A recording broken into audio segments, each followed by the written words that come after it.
یعقوب 1:5 اگر حکمت می‌خواهید از خدا بخواهید تا عطا کند. آمین. If you need wisdom, ask God for it.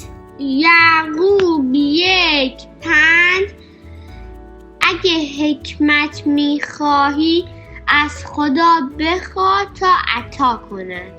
آمین. اگه حکمت میخوای از خدا بخواه که عطا کنه. یعقوب 1:5 اگر حکمت میخواهی از خدا بخواه تا عطا کند. آمین. If you need wisdom, ask God for it. یعقوب 1:5 اگر حکمت میخواهی از خدا بخواه تا عطا کند. آمین. اگه حکمت میخواهید از خدا بخواهید و او به شما میده. یعقوب 1:5 اگر حکمت میخواهید از خدا بخواهید تا عطا کند. آمین.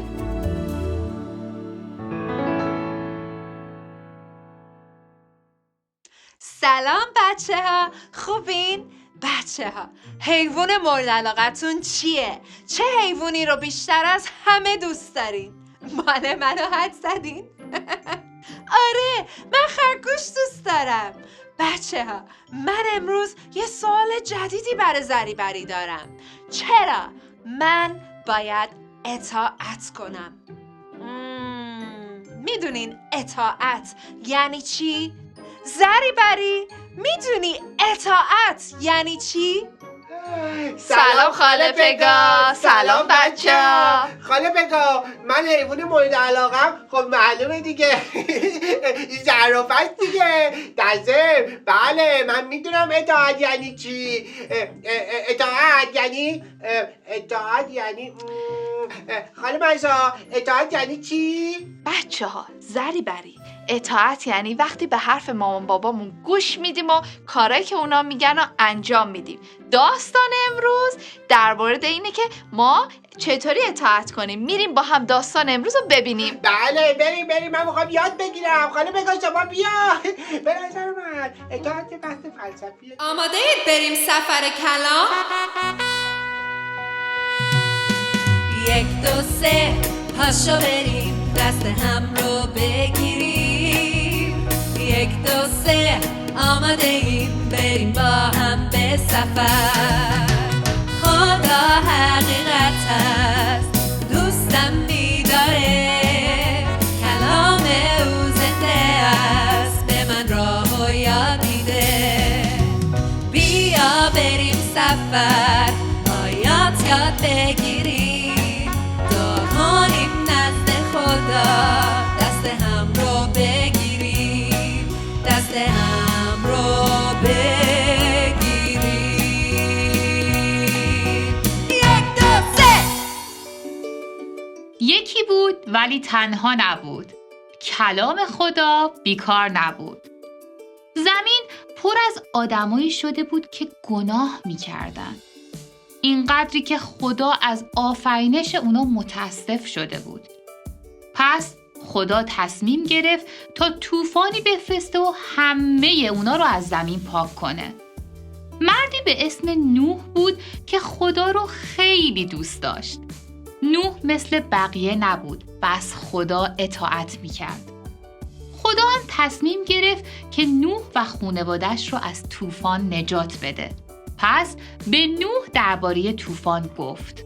اون به نوح گفت تا یک کشتی بزرگ و سقفدار بسازه که 3 طبقه، 1 پنجره و 1 در داشته باشه. نوح هم گوش داد و کشتی رو ساخت. خدا به نوح گفت از هر نوع حیوانی 1 جفت نر و ماده انتخاب کنه. بعد از اون نوح، خانواده‌اش و حیوونا وارد کشتی شدن و خدا در رو پشتشون بست. بارون به مدت 40 شب و 40 روز بارید. آب از آسمون میبارید و از اقیانوس‌ها و دریاها می‌جوشید. حتی بلندترین کوه‌ها هم زیر آب رفتن و گم شدن. این وسط نوح همراه خانواده‌اش و حیوان‌ها روی دریای طوفانی تو کشتی در امنیت و آرامش بودن. خدا حتی یک لحظه هم نوح رو فراموش نکرده بود. خدا باد رو فرستاد. آبها پایین رفتن. کشتی بر کوه آرارات به زمین نشست. نوح کبوتری رو به بیرون فرستاد و وقتی کبوتر برنگشت فهمید که همه چیز آروم شده. وقتی زمین خشک شد خدا به اونا گفت که بیان بیرون. خدا قول داد که دیگه همچین طوفانی بر زمین نفرسته و نشونه این قول هم رنگین کمونی بود که تو آسمون گذاشت. خاله بچه‌ها دیدی یه زرافه تو کشتی نوح بود؟ دیدی فکر میکنم از فامیلای دورمون بود. خاله بچه‌ها جد پدر بزرگم بود. ولی خاله بچه‌ها چقدر حیوان زیاد بود تو کشتی نوح. چجوری جا شدن ها؟ بله ذره برای خدا به نوح گفته بود انقدر کشتی رو بزرگ درست کنه که همه حیوانات توش جاشن. نوح تنها کسی بود که به حرف خدا گوش داد چون که خدا رو دوست داشت. نوح دوست خدا بود خاله بچه‌ها. بله نوح دوست خدا بود. خاله بچه‌ها من جواب سوال خاله پگا رو پیدا کردم. یه بار دیگه سوال ازم بپرس. ذری بری چرا ما باید اطاعت کنیم از خدا؟ به نام خدا با سلام من اطاعت میکنم چون دوست خدا هستم. خاله پگا شنیدی؟ وای چقدر خوشحالم. بچه‌ها پاشین با هم یه سرود بخونیم. حالا پاشین که بریم من یه و سرود شما بخونیم. دوستای خدا هستی. پاشین من میخوام برقصم.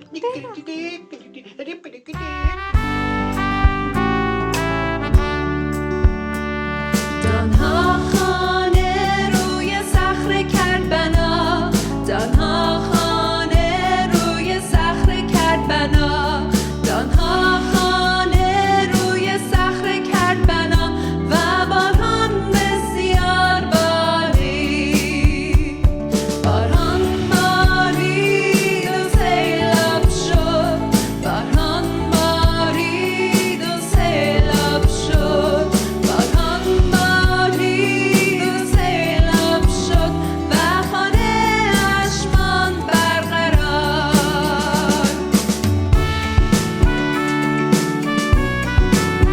بچه‌ها ما خونمون رو کجا باید بنا کنیم؟ روی صخره یا روی ماسه؟ شما کجا خونتون رو میسازید؟ دادان خانه روی ماسه کرد بنا، دادان خانه روی ماسه کرد بنا، دادان خانه روی ماسه کرد بنا و باران بسیار بارید، باران بارید و سیلاب شد، باران بارید و سیلاب شد، باران بارید و سیلاب شد و خانه اش ویران شد، و خانه اش ویران شد، و خانه اش ویران شد.